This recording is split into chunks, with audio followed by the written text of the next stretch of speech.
Bom, e quem está comigo hoje nesse podcast aqui é o Luiz Pedro Ares, que ele é diretor da Pezler para a América Latina, e o Davi Montoya, que ele é gerente global de desenvolvimento de projetos em IoT ou a Internet das Coisas. Tudo bem, Luiz? Tudo bem, como que vai você? Tudo bem, tudo Muito obrigado por ter a gente aqui. Obrigado pela agenda de vocês também, que eu sei que é bastante concorrida, vocês separaram esses minutos para mim, muito obrigado também. E você, Davi, tudo bem com você também? Tudo ótimo, William, muito obrigado. Tá.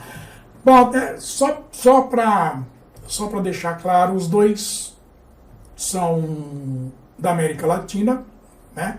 Eles falam muito bem português, por quê? Porque eles foram casados com brasileiras, são casados com brasileiras, por isso que eles falam tão bem português. E o Luiz Pedro morou aqui, né, Luiz? Bastante tempo, né? Quase 25 anos.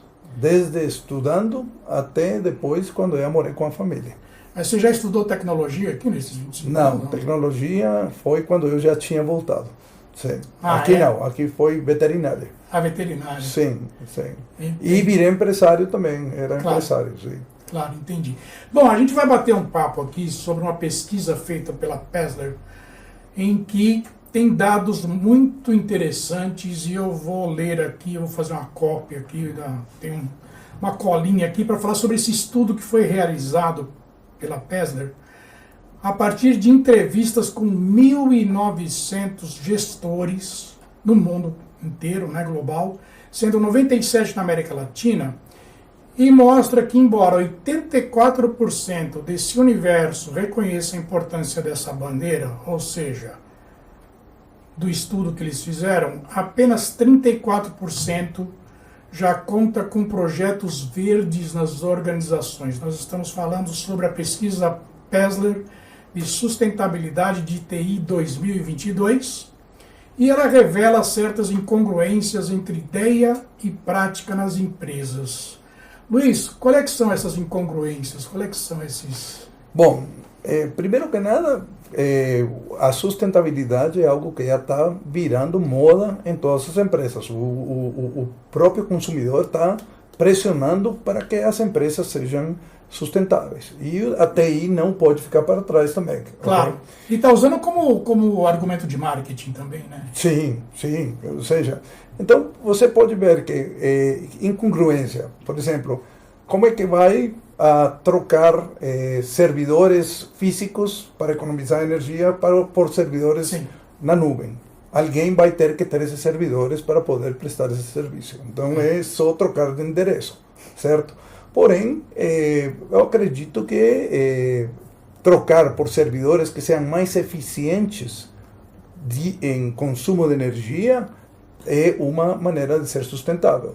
A outra seria a maneira de monitorar o ambiente onde estão esses servidores para poder otimizar o uso de ar-condicionado. Okay? Isso seria outra maneira de ser sustentável, verdade? Pois é. Uma coisa que eu queria que você me explicasse, que para mim não ficou muito claro nessa pesquisa, é o seguinte: em termos de estratégias mais adotadas, 51% dos líderes europeus dizem buscar redução no uso de hardware. Como é que você vai reduzir o uso de hardware? É um pouco complexo, não? É um pouco complexo fazer isso, verdade? Mas eu acredito que o único que pode reduzir o uso de hardware é utilizando. Quando eles falam isso, eles falam sobre usar na nuvem. Mas, como eu te falo, você vai tirar ok? O custo disso, mas vai passar esse custo para alguém mais. Exatamente. Então, tipo assim, eu vou ser sustentável, ok? O outro que se vire. Aí. Exatamente. Então, esse é realmente o que eles estão pensando fazer. Entendi. Você pediu a palavra, né? Porque tem outra parte relacionada com isso, né? Que é fazer mais eficiente o uso do hardware. Então, do que trata isso é, se você tem, vamos pensar, servidores com certos aplicativos, né? Mas tem alguns servidores que não estão sendo utilizados 100%, enquanto você tem a visibilidade da utilização dos múltiplos servidores que você tem, o que pode fazer sim é fazer mais eficiente o uso dos recursos que você já tem, né? Então, está focado nessas duas coisas. Por um lado, fazer as coisas mais na nuvem do que on-site. e, por outro lado, fazer mais eficiente a operação em questão de uso do hardware. Entendi. Uma outra coisa também que eu achei interessante foi o seguinte, que na Ásia, 48% valoriza o uso de soluções de Smart Building, né? Que é um caminho também seguido por 44% dos gestores das Américas. Quer dizer, Smart Building não está muito próximo aí às cidades inteligentes? Sim, sim. Ou seja, aqui estamos falando sobre a otimização de recursos dentro do prédio. Sim. Ok?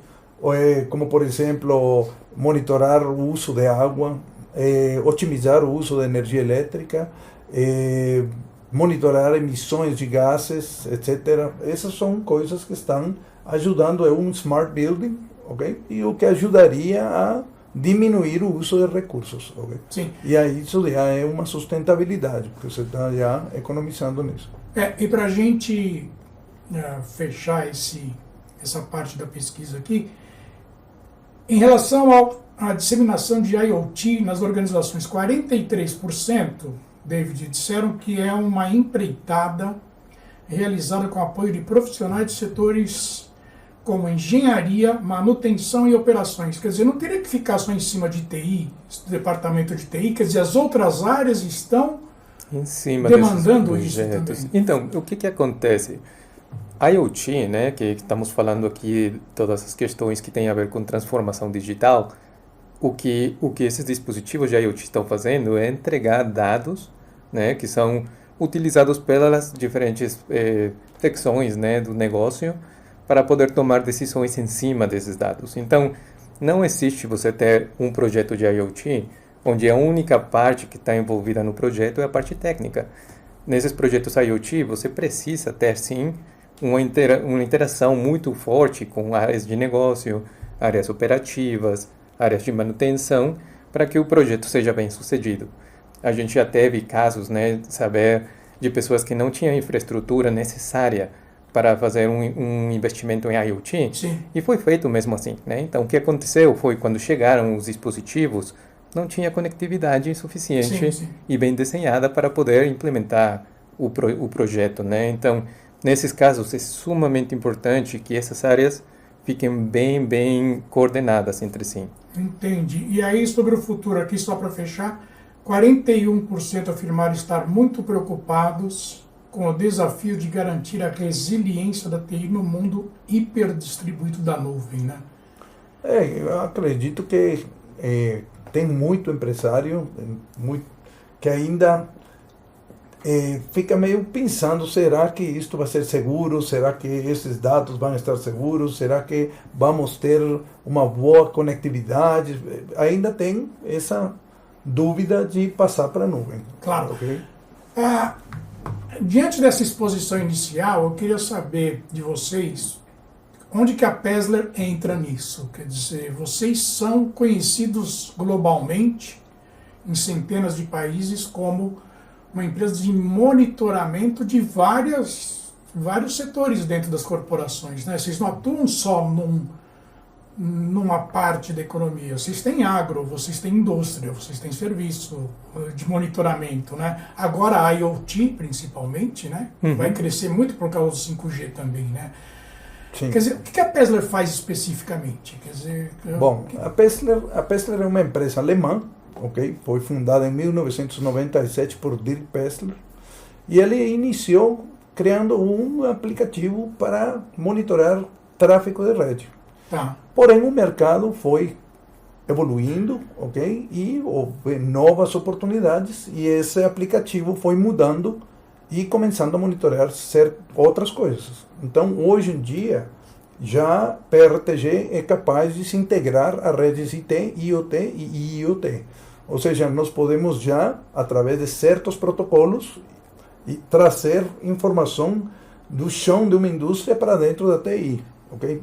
Podemos trazer informação de uma fazenda, okay? De agricultura inteligente, okay? Através de certos dispositivos que transmitem dados por uma rede especial. Pode trazer também essa informação para dentro da TI. Hospitais inteligentes, governo inteligente. Okay? Então, governo inteligente está querendo demais, né? Quando falo em governo inteligente, é um pouco complicado. Né?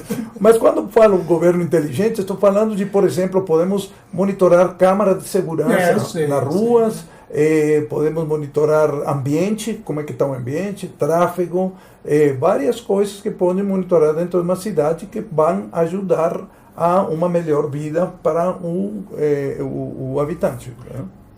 Pois não. E em cima disso também, vamos falar, o PRTG não é apenas monitoria, né? Sim. Monitoria é uma parte do que a gente faz, mas realmente a gente está virando um histórico de dados, né? Que são, a gente coleta dados de muito tipo de tecnologia diferente e a gente tem a possibilidade de fornecer estatísticas em cima desses dados, achar comportamentos incomuns, por exemplo, né? Aquilo que se chama de detecção de anomalias. Sim. Aí temos também a possibilidade de conectar com outros motores de Big Data, né? Com motores de Machine Learning. Todas essas questões, o que a gente faz vira um repositório centralizado de dados que depois podem ser compartilhados para outros. Tem a parte de notificação também, né? A gente também pode ser um centro de notificação para que, ao invés de um profissional de TI ou um profissional de operações ter que fazer a configuração de múltiplas notificações em várias consoles, né?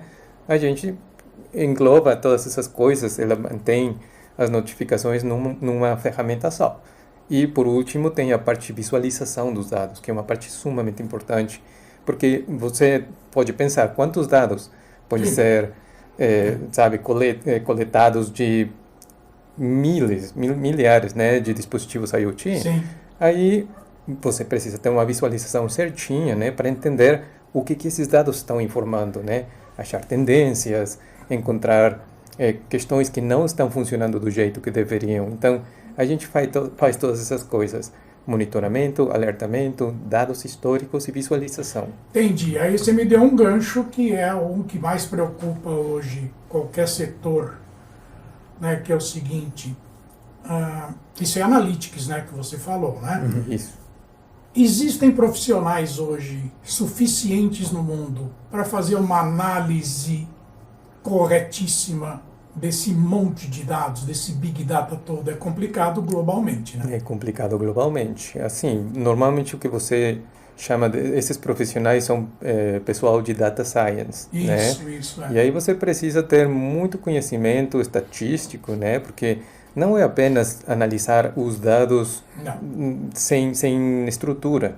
Você precisa saber que tipo de dados para você colocar um modelo estatístico adequado que vai brindar informação sobre esses dados, né? Então, é um desafio, porque o número de dados está crescendo mais rápido do que a formação de profissionais, né?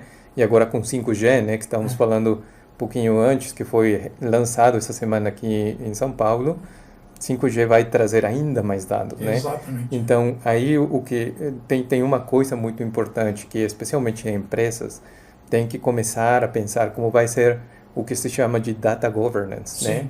Aquele negócio, você não vai precisar de todos os dados, precisa saber quais os dados que vão ser os mais importantes para tomar decisão em cima deles, né? E esses dados precisam ser coletados de uma certa maneira, tem que ser categorizados, né? Para que então possa ser utilizados os dados. A outra parte que também tem a ver com tudo isso você não consegue simplesmente salvar todos os dados que são coletados de uma infraestrutura. Isso é caríssimo, né? Se você lançar esses dados ou mandar esses dados para a nuvem, não tem empresa que aguente a quantidade de grana que tem que pagar para manter esses dados, né? Então tem que ser uma coisa bem mais específica, que vai mão a mão com justamente as pessoas de data science que conseguem fazer um melhor uso desses dados. E obviamente uma coisa puxa a outra, e como é que fica a segurança de tudo isso, né? Quer dizer, como é que se equaciona isso? Porque os ataques estão cada vez mais ferozes, né? Totalmente. E se a gente tem 5G, o outro lado lá vai ter 5G também para atacar a gente, né? Quer dizer, é muito complicado. Quando começou a pandemia, acho que o aumento de ataques foi como de 500%. No último trimestre, se eu não me engano, aumentou esses 500%, 30 e pouco por cento de ataques. verdade? É bem complicado. Agora vamos pegar o Brasil um pouquinho, né? Como é que é o Brasil para vocês? Como vocês enxergam o Brasil? Qual o setor da economia aqui que é mais importante para vocês? Bom, para nós temos todo tipo de clientes, ok? Temos empresas que estamos na banking, ok? Tá. Tudo que é banca. Financeiro. Financeiro. Temos escolas, ok? Tudo que é educação. Temos telecoms, Tá. também, ok? Então temos vários tipos de clientes, mas hoje em dia nós consideramos que é importante, especialmente o Brasil, sendo um país industrial e um país agrícola, ok, em desenvolver o IoT em esses aspectos. Por exemplo, eu vou te dar um exemplo que eu gosto muito de falar, que é na Costa Rica. Na Costa Rica eles desenvolveram uns sensores que são iguais que um melão. Tá. Então, o que eles fizeram com esse sensor? Ele pesa, tem o mesmo tamanho que o melão, eles colocam o melão junto com os melões quando vão fazer a colheita. E o que faz esse melão é ir tomando dados do trajeto, desde que colheita até que entrega, para saber aonde que pode ter estragado o produto. Você vai medindo temperatura, vai medindo umidade, vai medindo todo o que está no ambiente, vibração. Okay? Então pode ser que em algum momento, okay, tenha estrago de produto, porque tem muita vibração, porque passou por muito calor, porque houve algum problema onde o melão estragou, e isso que vai fazer, okay, é aumentar a produtividade de quem planta vários tipos de lavoura. Okay? Então isso é um dos exemplos. Okay? Outro exemplo é você poder ter uma otimização no uso dos recursos, por exemplo, de água em uma lavoura e poder dar para esse plantio a quantidade adequada de água, okay? Através de sensores que vão estar medindo umidade, sensores que podem medir a luminosidade, tudo dentro de um ambiente que vai fazer que essa planta tenha um melhor crescimento e você possa usar menos recursos. Sim. Então, isso eu acho que é muito importante.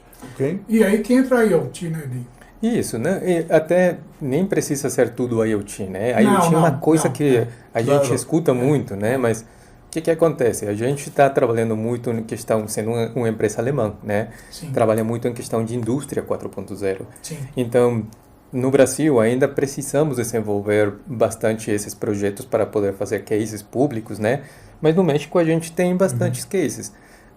Cases de fábrica que está monitorando não coisas de IoT, mas as tecnologias operativas, né? Sim. Os controladores lógicos de processos, eles estão controlando robôs, estão controlando várias coisas, supervisando, utilizando o PRTG, porque temos a possibilidade de conectar com esse tipo de tecnologias também, né? Então, não sei se você já escutou falar da convergência IT-OT, né? Claro. Que é essa questão de como você traz os dados do chão de fábrica e leva esses dados para sistemas na parte de IT para serem analisados e utilizados, né, para tomar decisão. Então, a gente está trabalhando muito nessa parte. Também estamos trabalhando muito, lá no México temos também um case que saiu recentemente, que eu acho que tem muito a ver com a questão de ESG, né? Sim.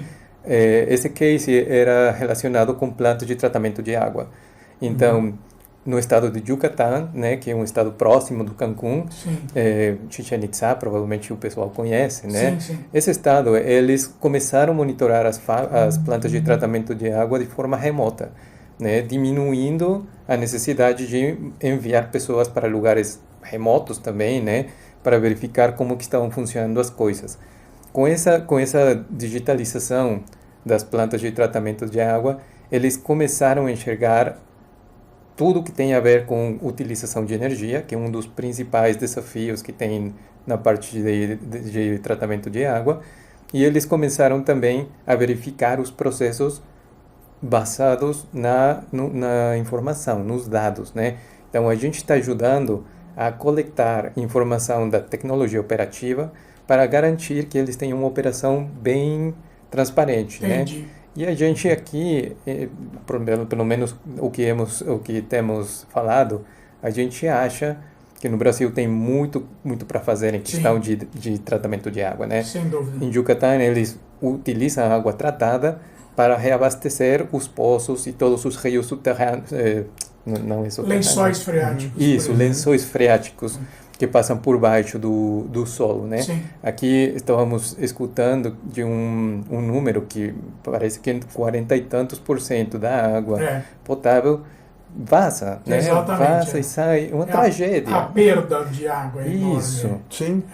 Então, a única forma de você saber realmente qual vamos falar, o efeito de não dar manutenção, de não ter informações sobre a operação, informações em tempo real, né, sobre a operação, quando você começa a fazer essas coisas. Claro. Você começa a medir e aí percebe, nossa, está acontecendo aqui que durante todo esse tempo a gente deixou perder todas essas coisas, né? E num mundo onde os recursos são limitados, achamos que é importante que o pessoal responsável desse tipo de coisas coloque tecnologia e utilize a tecnologia em favor deles. Sim. Você me deu mais um gancho aí, que é o seguinte, você falou indústria 4.0, mas a gente já tem indústria 5.0 já, né?